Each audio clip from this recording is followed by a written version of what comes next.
ത്രിയേക ദൈവത്തിന് സ്തുതി. യേശുവിൽ സ്നേഹവന്ദനം.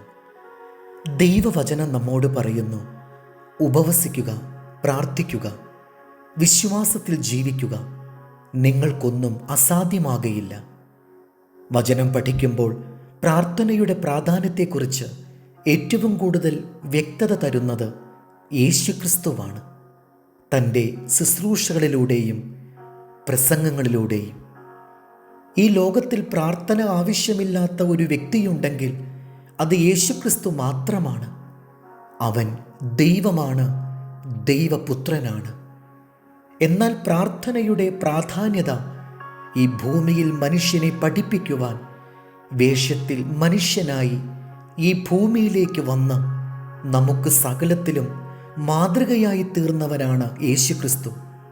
വിശ്വാസത്തിൻ്റെ നായകനും പൂർത്തി വരുത്തുന്നവനുമായ യേശുവിനെ നോക്കി നമ്മുടെ ഓട്ടം സ്ഥിരതയോടെ ഓടുവാൻ വചനം നമ്മെ പഠിപ്പിക്കുന്നു.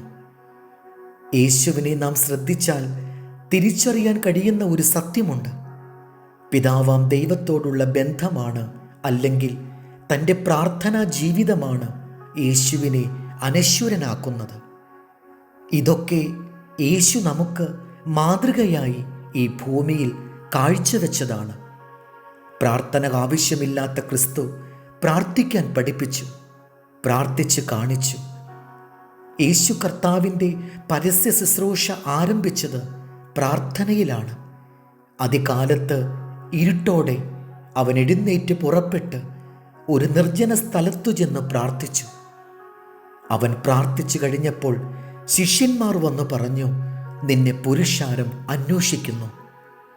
വിവിധ ആവശ്യങ്ങളുടെ, പ്രതിസന്ധികളുടെ, വേദനകളുടെ, രോഗങ്ങളുടെ, ദുഃഖങ്ങളുടെ നടുവിലൂടെ കടന്നു പോകുന്ന ഒരു കൂട്ടം ജനം യേശുവിനെ അന്വേഷിക്കുന്നു. ഇവിടെ നാം എന്താണ് മനസ്സിലാക്കേണ്ടത്? ദൈവത്തെ അന്വേഷിക്കുന്നവനെ ജനം അന്വേഷിക്കുന്നു. ദൈവത്തെ അനുഗമിക്കുന്നവനെ ജനം അനുഗമിക്കുന്നു. ദൈവത്തെ മാതൃകയാക്കി ജീവിക്കുന്നവനെ ജനം മാതൃകയാക്കുന്നു. ഈ സന്ദേശം നിങ്ങൾ കേൾക്കുമ്പോൾ ഉപവസിക്കുക, പ്രാർത്ഥിക്കുക, വിശ്വാസത്തിൽ ജീവിക്കുക. നിങ്ങൾക്കൊന്നും അസാധ്യമാകയില്ല എന്ന വിശ്വാസം നമ്മുടെ ഉള്ളിൽ ഉണ്ടാകണം. എബ്രായർ 3:1.